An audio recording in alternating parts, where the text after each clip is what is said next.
Hello, welcome all of you. So आज के इस वीडियो में अपन CUCET 2018 के कॉम्प्लेक्स एनालिसिस के क्वेश्चन देखेंगे। इसमें जो क्वेश्चन पूछे गए हैं वो कॉम्प्लेक्स इंटीग्रेशन पे हैं,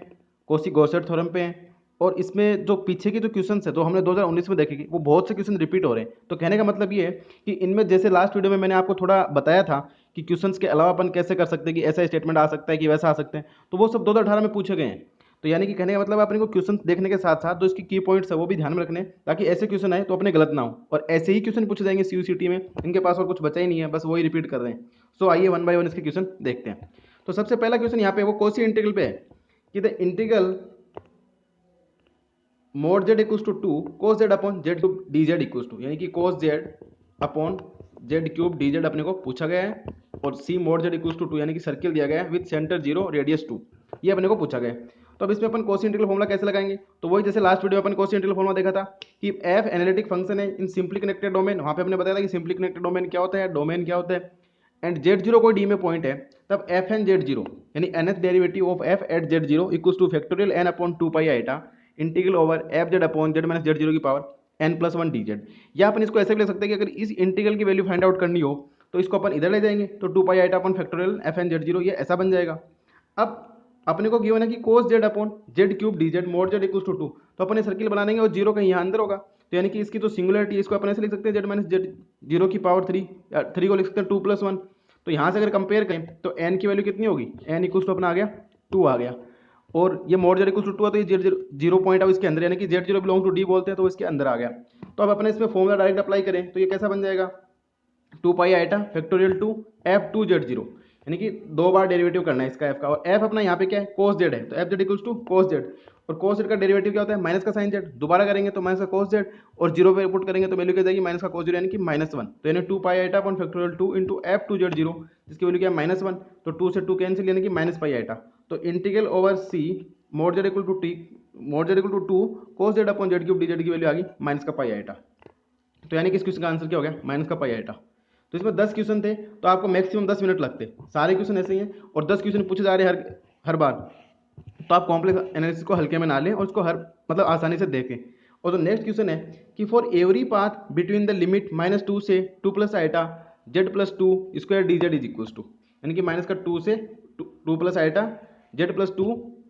का स्क्वायर डी जेड पूछा गया है फॉर एवरी पाथ, यानी कि कोई भी पाथ लें तो -2 से -2 प्लस आइटा पे जा रहा है। पर अभी हमने कल लास्ट वाली वीडियो में देखा था कि जो कॉम्प्लेक्स इंटीग्रेशन है वो पाथ पे डिपेंड ही नहीं कर रहा, वो सिर्फ और सिर्फ एंड पॉइंट्स पे डिपेंड करता है, और वो क्वेश्चन यहाँ पे भी पूछा गया है। तो यानी अपने को -2 से -2 प्लस आइटा पे जाना है, तो अपने को कोई भी पाथ हो इस पर कोई मैटर नहीं करता, पाथ यहाँ पे डिपेंडेंट ही नहीं है, पाथ पे डिपेंड ही नहीं करता। तो आप देखेंगे तो इसको ऐसा लिख सकते हैं कि इंटीग्रल फॉर एवरी पाथ -2 से माइनस का 2 plus iota z plus two का स्क्वायर, तो इसका इंटीग्रल -2 0 से -2 1 भी बोल सकते हैं इसको ऊपर कार्टेशियन प्रोडक्ट में लिखें तो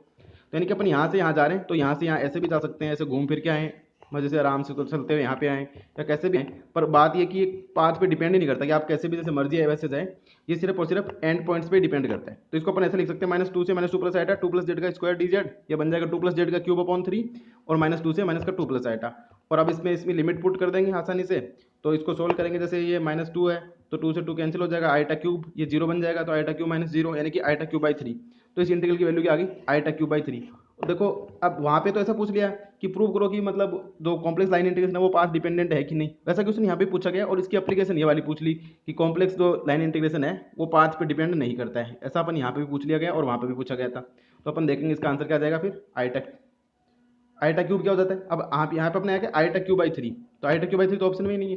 तो आइटा क्यूब ऑप्शन में आइटा क्यूब क्या होता है माइनस आइटा, तो माइनस आइटा बटे 3 यानी कि सी ऑप्शन इसका करेक्ट हो जाएगा माइनस आइटा बाई 3। अब जो नेक्स्ट क्वेश्चन है वो भी बड़ा सिंपल है, उसमें भी इंटीग्रेशन का यूज है, इंटीग्रेशन पूछा, ये तीनों क्वेश्चन इंटीग्रेशन पे थे स्टार्टिंग के कि 0 से 2 प्लस आइटा जेड बार का स्क्वायर और डी जेड पूछा है 0 से 2 प्लस आइटा, तो सेम वही पर यहाँ पे बोला कि along the line y 2y equals to x, यानी कि 2y इक्वल्स टू x जो लाइन गिवन है इसके अकॉर्डिंग निकालना है। तो अब इसको अपन लाइन इंटीग्रेशन से इसको थोड़ा चेंज करना पड़ेगा, z equal to x plus iota y z bar equal to x minus iota y, ये लिख के इसको थोड़ा देखना पड़ेगा अपने को। तो जैसे अपन z equal to x plus iota y होता है तो अपन इसको z बार को क्या लिख देंगे x माइनस आइटा y, और 2y इक्वल टू x दे रखा है तो ये कोई लाइन होगी 2y इक्वल्स टू x, और dz क्या बन जाएगा dx प्लस आइटा dy, और z बार का स्क्वायर करेंगे तो x square minus y square minus का 2xy 2 आइटा xy, ये क्या आ जाएगा अपना z बार आ गया। और 0 से 2 प्लस आइटा पे जा रहे हैं, तो इसको कार्टेशियन में देखें तो 0 0 से 2,1 पे जा रहे हैं, तो अक्स की वैल्यू तो देख रहे हैं 0 से 2 पे जा रही है और वाई की 0 से 1 पे, तो अक्स तो 0 से 2 जा रहा है, वाई 0 से 1 पे। तब अपन इसको क्या करेंगे, इसको ऐसा लिख देंगे 2y इक्वल टू एक्स है तो dx इक्वल टू 2dy हो गया। तो अपना इंटीग्रेशन तो ये था, इसको अपन जेड बार का खोल के ऐसे लिख दिया। अब अपन क्या करेंगे कि 2y equal to x line पे है तो अपन इसको एक वेरिएबल में बना लेंगे, एक्स या वाई में से किसी एक को गायब कर देंगे और जिसको भी गायब करेंगे उसकी लिमिट छोड़ देंगे, जो बच जाएगा उसकी लिमिट यहाँ से रख देंगे। तो जैसे अपन यहाँ पे x equal to 2dy put करेंगे, वाई में चेंज किया तो वाई की वैल्यू क्या 0 से 1, तो इसकी लिमिट बन जाएगी 0 से 1। एक्स स्क्वायर की जगह क्या आ जाएगा 4y स्क्वायर माइनस का वाई स्क्वायर 2 आइटा, एक्स की जगह 2y और dx की जगह 2dy प्लस आइटा dy। अब यहाँ से तो dy कॉमन ले लेंगे और यहाँ से अपन 4y स्क्वायर में तो 3y स्क्वायर बन गया और आगे वाला टर्म माइनस का 4 आइटा वाई स्क्वायर है तो यहाँ से वाई स्क्वायर कॉमन लेंगे, तो ये कुछ इस प्रकार से बन जाएगा। यहाँ तो बन गया 3 minus 4 iota y square 2 plus iota d y, तो यानी 3 माइनस 4 आइटा 2 प्लस आइटा बाहर आ जाएगा वाई स्क्वायर डी वाई, और स्क्वायर डी वाई का वाई क्यूब बटे 3 0 से 1, और इसको सिंप्लीफाई करेंगे तो बनेगा 10 minus 5 iota.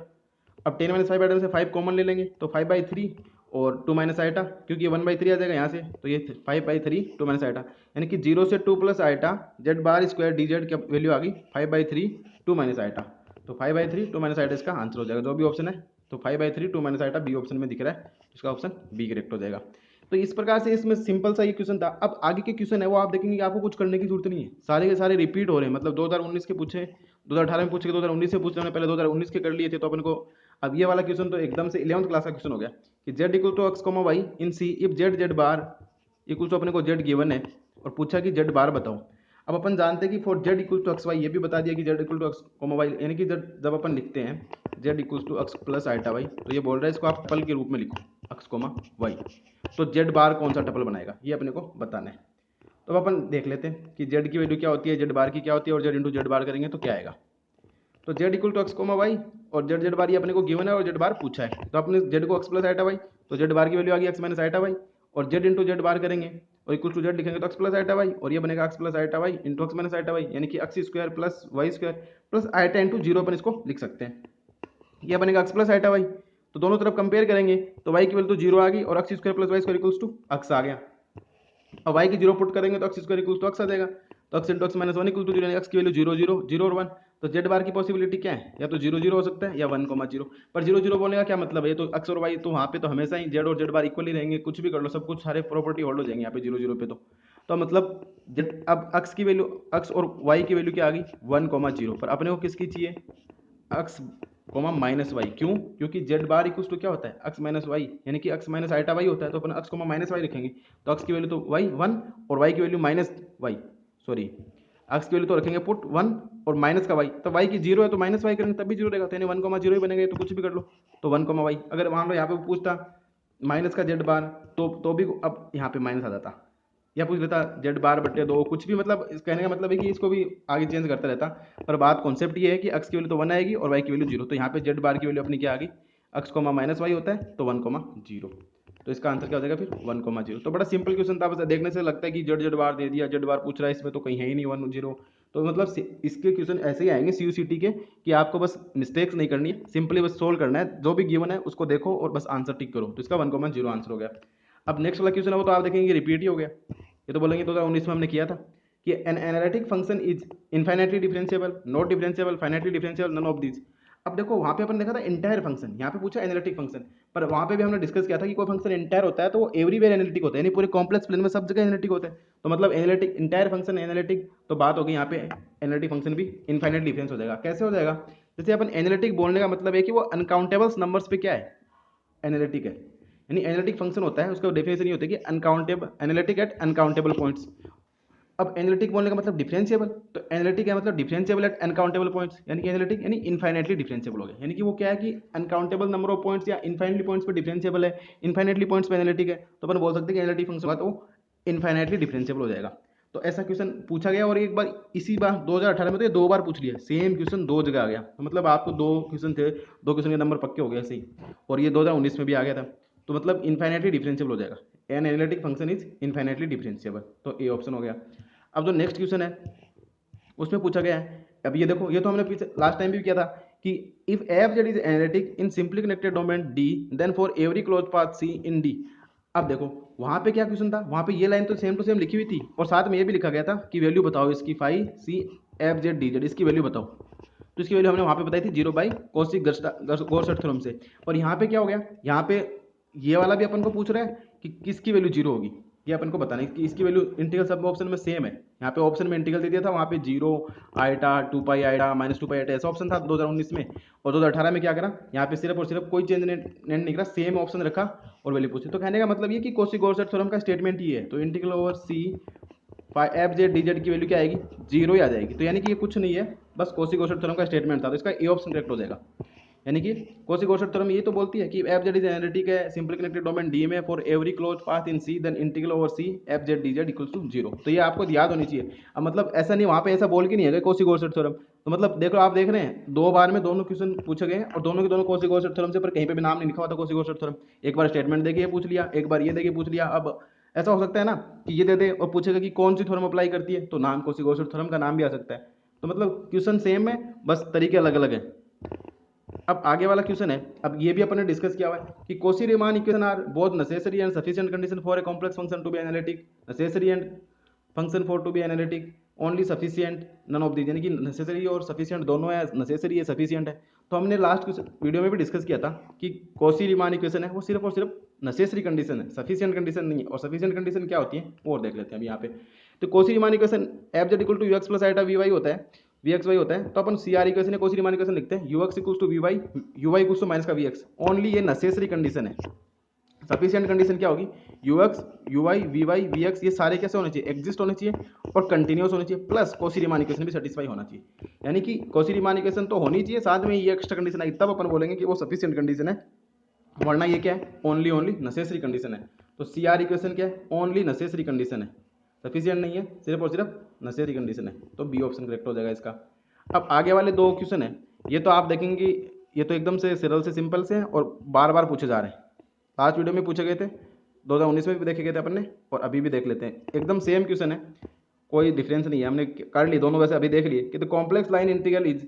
Path dependent independent path dependent independent. तो मतलब कॉम्प्लेक्स लाइन इंटीग्रल हम देखा कि पाथ पे तो इंडिपेंडेंट होता है और सिर्फ एंड पॉइंट पे डिपेंड करता है। तो ये याद रखना, कहीं अगले ऑप्शन में ऐसा भी आ जाए कि वो पाथ पे डिपेंड करता है, यहाँ पे बोला गया पाथ इंडिपेंडेंट, तो इसका ऑप्शन बी हो जाएगा। और एन एनालिटिक फंक्शन ये 2 बार आ गया, इनफाइनाइटली डिफरेंशिएबल। तो मतलब कॉम्प्लेक्स इक्वेशन तो बड़े सिंपल आ रहे हैं, तो आपको बस फटाक से इनको टिक मारना है और कम टाइम में सबसे ज़्यादा नंबर कॉम्प्लेक्स से लेने। अब जो नेक्स्ट क्वेश्चन है, ये भी अपन ने अभी भी देखा है Cauchy इंटीग्रल फॉर्मूले में कि f z is analytic in a simply connected domain D, point z0 belongs to D, enclosed by a rectifiable Jordan C, and f z कैसा है, कंटिन्यूअस है on C, then for any point z0 in D we have f z zero is, कि f z zero की value क्या होगी। तो जब सबसे पहले हमने Cauchy इंटीग्रल फॉर्मूला देखा था, तो वहाँ पे हमने ये बताया था कि एफ जेड क्या है, एनालिटिक है कहाँ पे, डी में, z0 कोई बिंदु है कहाँ पे, डी के अंदर, और सी कैसा है, कोई क्लोज कंटूर है, तब इंटीग्रल ओवर सी की बात करते थे अपन। तो यहाँ पे सारी चीजें अपने को गिवन है कि f z is analytic in simply connected domain D, then for any point z0 in D rectifiable curve, f z continuous, then for any z0 in D f z zero की value. तो यानी कि जो भी ये condition इस question में लिखी हुई है वो सारी की सारी क्या है, Cauchy इंटीग्रल फॉर्मूले की कंडीशन है, तो फुलफिल कर रहा है उसको। तो Cauchy इंटीग्रल फॉर्मूले की सारी कंडीशन आ गई, तो अपन क्या देखेंगे, Cauchy इंटीग्रल फॉर्मूला क्या होता है। अब अपन जानते हैं कि all condition are Cauchy integral formula, और Cauchy इंटीग्रल फॉर्मूला होता है integral over C f Z upon d z z minus Z zero की power n plus 1 2 pi iota upon factorial n into f N Z zero. तो 2 pi iota upon factorial n into f N Z zero आ गया। अब अपन इसको ऐसा भी कर सकते हैं कि इस टर्म को इधर ले आए, इसको इधर ले जाएं, तो एफ एन जेड जीरो की वैल्यू क्या देगी, factorial n upon 2 pi iota integral over C f Z upon Z minus Z zero. पर अपने को वैल्यू किसकी पूछी है, एफ जेड जीरो की, यानी कि एन की वैल्यू यहाँ पे क्या रखनी है अपने को, जीरो पुट करनी है, यानी कि इसका डेरिवेटिव कुछ भी बाहर नहीं। अब जीरो पुट करके ऐसा मत कर देना कि एफ जेड जीरो की वैल्यू पावर जीरो करेंगे तो 1 आ जाएगा, ऐसा नहीं। यानी कि इसका मतलब है कि इसका डेरिवेटिव नहीं करना, डायरेक्ट वैल्यू निकालनी है। तो एफ जेड जीरो यानी कि एन इक्वल टू जीरो, तो n equal to zero factorial zero upon 2 pi iota 1 upon C f Z upon Z minus Z zero की पावर